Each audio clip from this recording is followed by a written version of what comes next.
মাননীয় স্বরাষ্ট্রমন্ত্রী, আপনি যদি মঙ্গলবারের আলোচনার সাথে সম্মতি প্রকাশ করেন, দয়া করে বসুন। আলোচনা যদি নির্ধারণ করতে চান তাহলে আপনাকে নোটিশটা একটু সংশোধন করে নিতে হবে, এটাই আমার বক্তব্য। মাননীয় স্বরাষ্ট্রমন্ত্রী, মাননীয় স্পিকার, আপনি এই বিধিতে মাননীয় সদস্য আপনারা বসুন।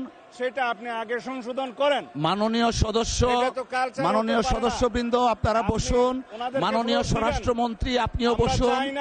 আমার ডিসিশন অলরেডি হ্যাজ বিন প্রনাউন্সড। মাননীয় স্বরাষ্ট্রমন্ত্রী, my decision already has been প্রনাউন্সড। মাননীয় মেম্বার আপনারা বসুন, আমরা পরবর্তী কার্যসূচিতে যাচ্ছি। আপনারা বসুন, দয়া করে আপনারা বসুন। মাননীয় স্বরাষ্ট্রমন্ত্রী আপনি বসুন। মাননীয় সংসদ সদস্যগণ আপনারা বসুন। My decision has been pronounced. 31শে মার্চ নির্ধারণ করা হয়েছে। সর্বশেষ আলোচনার জন্য 2 ঘন্টা সময় থাকবে। ধন্যবাদ আপনাদেরকে, ধন্যবাদ। পার্লামেন্টের একটা সংসদীয় কমিটি ফর্ম করব, যেখানে সংবিধান সংশোধনের জন্য সবাই প্রস্তাব দিবেন। বিরোধী দল, সরকারি দল, স্বতন্ত্র সদস্য থেকে সবাই মিলে আমরা সেখানে প্রস্তাব নেব এবং একটা নির্ধারিত সময়ের মধ্যে আমরা সেই রিপোর্ট এই পার্লামেন্টে প্রদান করব। এবং সেই কমিটি ইচ্ছা করলে পার্লামেন্ট এবং পার্লামেন্টের বাইরে দেশের সমস্ত সংবিধান বিশেষজ্ঞ এবং বিশিষ্টজন, স্টেক হোল্ডার, পত্রিকার সম্পাদক সহ সবাইকে আমরা ইনভাইট করে তাদের মতামত নেব। এবং আমরা জাতীয় ভিত্তিতে যেটা আমরা সম্মত হয়েছি, যে জুলাই জাতীয় সনদ যেভাবে স্বাক্ষরিত হয়েছে উইথ নোট অফ ডিসেন্ট, যারা জনগণের ম্যান্ডেট প্রাপ্ত হয়েছে সেই নোট অফ ডিসেন্টগুলো ম্যানিফেস্টোতে উল্লেখ করার পরে সেই হিসাবেই যাব, নাকি শুধুমাত্র আমরা এখানে ডিবেট করে মুলতবি প্রস্তাব গ্রহণ করা হইল হ্যাঁ অথবা না বলেন নাকচ হয়ে গেল সেখানে যাব। মেজরিটির ভিত্তিতে আমরা যেতে চাই না। আমরা সমঝোতার ভিত্তিতে জাতীয় সংসদে একটি এমন সংবিধান সংশোধন করতে চাই যেই দলিলটা আমরা জুলাইয়ের গণ অভ্যুত্থানের শহীদের আকাঙ্ক্ষাকে আমরা ধারণ করতে পারি। আমরা বাংলাদেশের মানুষের পরিবর্তিত পরিস্থিতিতে সকল প্রত্যাশাকে ধারণ করতে পারি। সেই জুলাই গণ অভ্যুত্থানের শহীদের আকাঙ্ক্ষা, প্রত্যাশা, জনপ্রত্যাশা, বিরোধী দল এবং সরকারি দল সবাই মিলে যারা সংসদের বাইরে আছে তাদেরও মতামত সহ নিয়ে আমরা এমন একটা দলিল রচনা করি যাতে করে আমরা অনেক দিন এই দলিলটা নিয়ে কাজ করতে পারি। অনেক দিন বলার কারণ হচ্ছে সংবিধান মানুষের প্রয়োজনে, দেশের প্রয়োজনে, সমাজের প্রয়োজনে, চাহিদা অনুযায়ী সময়ে সময়ে অবশ্যই কিছু কিছু বিধান পরিবর্তন করতে হয়, সময়ের দাবি। সেই জন্য আমরা একটা পারপিচুয়াল নেচারের অ্যামেন্ডমেন্ট করি, যেটা অন্তত দীর্ঘদিন পর্যন্ত আমাদের এখানে থাকবে। আমরা সেই সংবিধান নিয়ে আগাতে পারবো। আপনি এখন ডিসাইড করতে পারেন মাননীয় speaker, you are my lord of the house. ধন্যবাদ। মাননীয় বিরোধী দলের নেতা। আমি বুঝতে পারছি না যে আলোচনা আপনি শুরু করেছেন কিনা। বিজ্ঞ সংসদ সদস্য যে বক্তব্য রাখলেন, বিশাল একটা বক্তব্য উনি রেখেছেন। ওনার দৃষ্টিভঙ্গি উনি তুলে ধরেছেন এই মহান সংসদের সামনে। আমরা চাচ্ছি আগে সংসদটা মুলতবি করে আলোচনায় যান আপনি, তারপরে এই সমস্ত বিষয়ে আমরা পার্টিসিপেট করব। ধন্যবাদ মাননীয় বিরোধী দলের নেতা। সব বিষয়ে আসবে। ধন্যবাদ। আমরা মাননীয় আইনমন্ত্রী এবং মাননীয় স্বরাষ্ট্রমন্ত্রীর বক্তব্য শুনেছি, পাশাপাশি মাননীয় বিরোধী দলের নেতা যিনি উত্থাপন করেছেন ওনার বক্তব্য শুনেছি। সবার বক্তব্য শ্রবণ করে সংসদের কার্যপ্রণালী বিধি 65(2) অনুযায়ী আমাদের 3 দিনের মধ্যে এই বিষয়টাকে নিষ্পত্তি করতে হবে। সেই হিসাবে আগামী 31শে মার্চ 2026 তারিখ রোজ মঙ্গলবার দিনের সর্বশেষ বিষয় হিসাবে 2 ঘণ্টা কাল বিরোধী দলের নেতার মুলতবি প্রস্তাবটি আলোচনার জন্য সময় নির্ধারণ করছি। আগামী 31শে মার্চ মঙ্গলবার 2 ঘণ্টা। মাননীয় স্বরাষ্ট্রমন্ত্রী মাইকটা একটু দিন। হ্যাঁ, মাননীয় স্পিকার, আমি আপনাকে অনুরোধ করব, আপনি মঙ্গলবারে না, আমি অসম্মত হচ্ছি না, আপনি আগে শুনবেন তো। Let me speak. মাননীয় সদস্য একটু বসেন। আমরা উই আর কন্ডাক্টিং। বলেন। মাননীয় স্পিকার, মঙ্গলবারের আলোচনার সাথে সম্মতি প্রকাশ করছি। ওনারা হয়তো মনে করছেন আমি বিরোধিতা করব না। যদি সংহতি প্রকাশ করেন তাহলে তো নতুন করে কথা বলার দরকার নেই। একটা কারেকশন দিচ্ছি। মাননীয় স্বরাষ্ট্রমন্ত্রী, আপনি যদি মঙ্গলবারের correction আলোচনার আপনাকে সাথে করতে হবে, সম্মতি মাননীয় প্রকাশ স্পিকার। করেন, দয়া করে আপনি বসুন। আলোচনা যদি নির্ধারণ করতে চান তাহলে আপনাকে নোটিশটা একটু সংশোধন করে নিতে হবে, এটাই আমার বক্তব্য। মাননীয় স্বরাষ্ট্রমন্ত্রী, মাননীয় স্পিকার, আপনি এই বিধিতে মাননীয় যে সদস্য, নোটিশটা আপনারা দিয়েছে, বসুন। সেটা আপনি আগে সংশোধন করেন। মাননীয় সদস্য, এটা তো culture মাননীয় হতে পারে না। সদস্যবৃন্দ, আপনারা আপনি বসুন। ওনাদেরকে মাননীয় ভোট দিবেন। স্বরাষ্ট্রমন্ত্রী, আপনিও আমরা বসুন। চাই না যে এখানে আমার কোনো ডিসিশন কেউ অলরেডি হ্যাজ বিন কিন্তু প্রনাউন্সড। আপনাকে তো কারেকশন করে দিতে হবে আমার মাননীয় স্পিকার। স্বরাষ্ট্রমন্ত্রী, মাই আপনি ডিসিশন কথা অলরেডি বলতে হ্যাজ না বিন দিলে প্রনাউন্সড। আমরা মাননীয় মেম্বার, এই সমস্ত আপনারা বসুন। কালচারকে আমরা করব না। পরবর্তী কার্যসূচিতে যাচ্ছি। সর্ববিষয়ে আপনারা বসুন, দয়া করে আপনারা বসুন। মাননীয় স্বরাষ্ট্রমন্ত্রী, আপনি বসুন। মাননীয় সংসদ সদস্যগণ, আপনারা বসুন। My decision has been pronounced. 31শে মার্চ নির্ধারণ করা হয়েছে। সর্বশেষ আলোচনার জন্য 2 ঘন্টা সময় থাকবে। ধন্যবাদ আপনাদেরকে, ধন্যবাদ।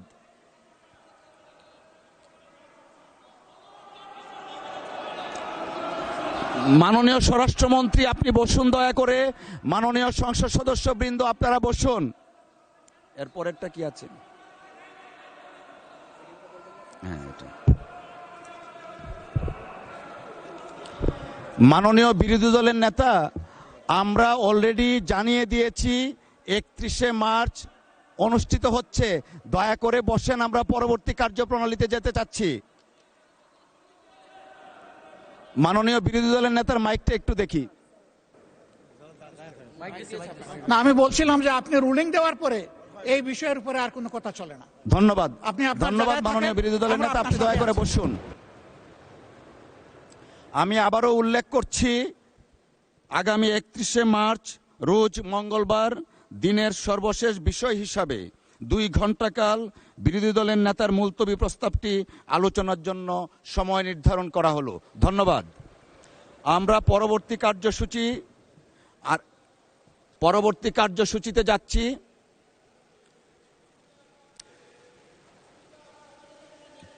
জি, সবার দিকে তাকাচ্ছি।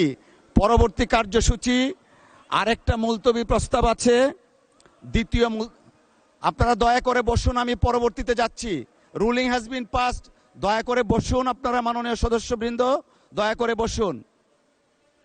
দ্বিতীয় মুলতবি প্রস্তাবের নোটিশ একটু আমি একটু পরে আসছি আপনার কাছে। বসুন দয়া করে একটু বসুন। দ্বিতীয়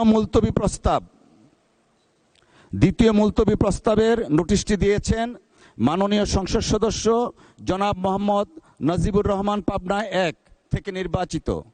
তিনি বিদ্যমান জ্বালানি সংকট ও বিশ্বের যুদ্ধকেন্দ্রিক অর্থনৈতিক সংকটের প্রেক্ষিতে করণীয় প্রসঙ্গে আলোচনা করার জন্য এই সংসদের কাজ এখন মুলতবি করা হোক মর্মে প্রস্তাব করেছেন।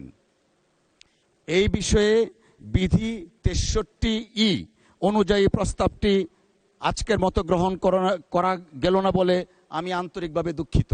আমাদের দিনের কর্মসূচি পরবর্তীতে এরপরে কোনটা? এটা তো গেল, এরপরেরটা দেন দেখি।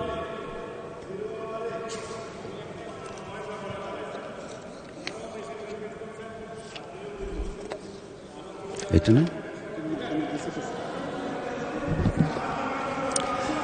মাননীয় স্বরাষ্ট্রমন্ত্রী, দয়া করে আপনি আপনার আসনে বসুন মেহরবানি করে।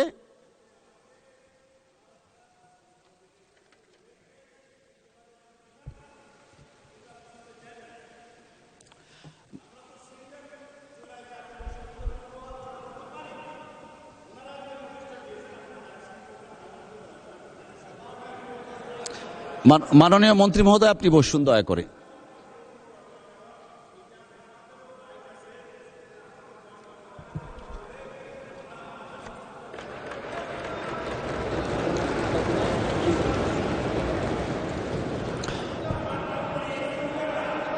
মাননীয় মন্ত্রী মহোদয়, আপনি বসুন। মাননীয় সংসদ সদস্য, আপনারা বসুন।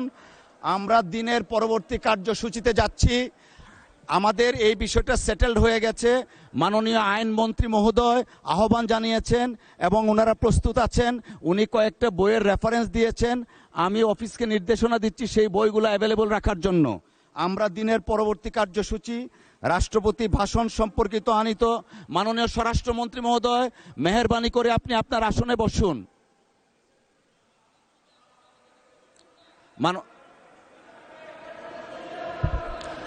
মাননীয় স্বরাষ্ট্রমন্ত্রী মহোদয়, আপনি আপনার আসনে মেহেরবানি করে বসুন। মেহেরবানি করে বসুন আপনি।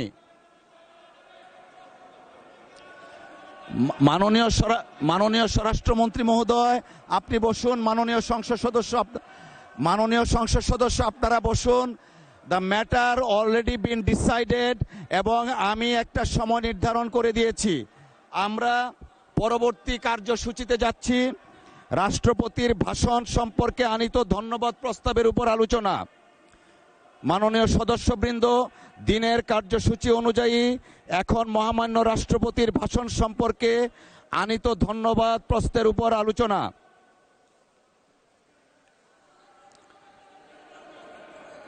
আমি জনাব খন্দকার মোহাম্মদ আবু আশফাক, ঢাকা 1 আসনের নির্বাচিত প্রতিনিধিকে 8 মিনিট সময় বরাদ্দ করছি।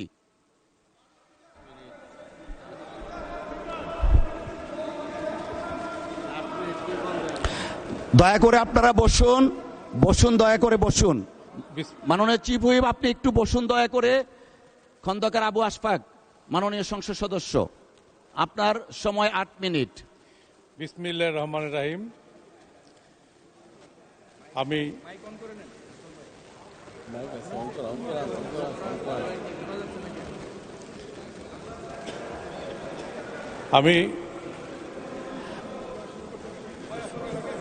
মাননীয় চিফ হুইপ খন্দকার আবু আশফাক সাহেবের বক্তব্য শেষ হোক, তারপরে বিবেচনা করব।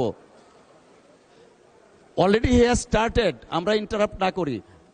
খন্দকার আবু আশফাক সাহেব, মাননীয় সংসদ সদস্য।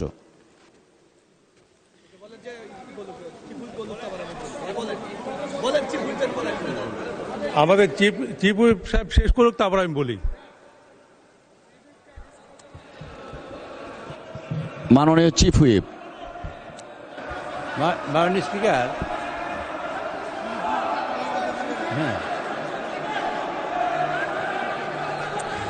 মাননীয় সদস্য, আমরা শুনি। আমি ফেয়ারলি দেখব, যদি ওনার বক্তব্য এমন কিছু হয় তখন আপনাদেরকে সুযোগ দিব। দয়া করে বসেন। আপনারা দয়া করে, মাননীয় সংসদ সদস্য আপনারা বসুন, দয়া করে বসুন। কি বলতে চাই আমরা শুনি। মাননীয় স্পিকার, অ্যাডভার্স কোনো কিছু হবে না, দয়া করে বসুন। আমি 1 মিনিট কথা বলবো। Only 1 minute, only 1 minute. আমার বসতো ভাই 1 মিনিট। হ্যাঁ মাননীয় স্পিকার, আপনাকে আমি অনুরোধ করছি একটা বিষয়, ওনারা হয়তো শুনেন নাই। একটা বিষয় অনুরোধ করতে চাই, সেটা হলো এই, এসে আমি জোরে বলতে পারি না। মাননীয় স্পিকার, আপনাকে অনুরোধ করছি, আমাদের সালাউদ্দিন সাহেব এটা একটা অ্যামেন্ডমেন্ট আনতে চেয়েছেন, অর্থাৎ উনি প্রস্তাবটা যেন সঠিকভাবে দেন, সংশোধিত, এইটুকু। আর ওনাদের প্রস্তাবে উনি সম্মত। আর মাননীয় স্পিকার, আমি আপনাকে অনুরোধ করতে চাই, বিরোধী দল থেকে এই যে মাননীয় সদস্য উনি বারবার দাঁড়িয়েছেন, আপনি যদি ওনাকে 1 মিনিট কথা বলতে দেন, তবে মাননীয় অপোজিশন লিডার যে কথা বলেছেন, রাইটলি বলেছেন, আপনার সিদ্ধান্তের পরে আর কোনো কথা বলা যায় না এবং উচিত না, এবং আমরা সেটা সিদ্ধান্ত মানি।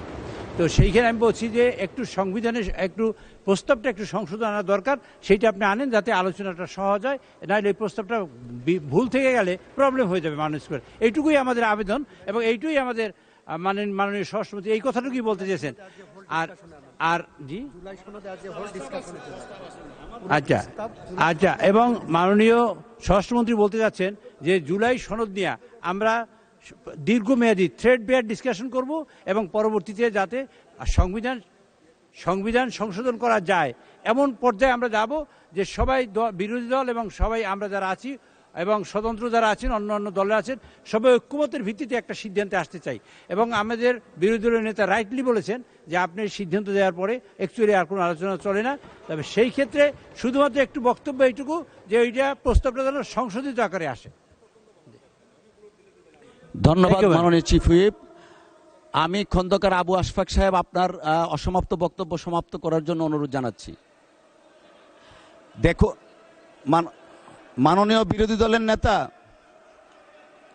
মাননীয় বিরোধী দলের নেতা, মাননীয় বিরোধী দলের নেতা,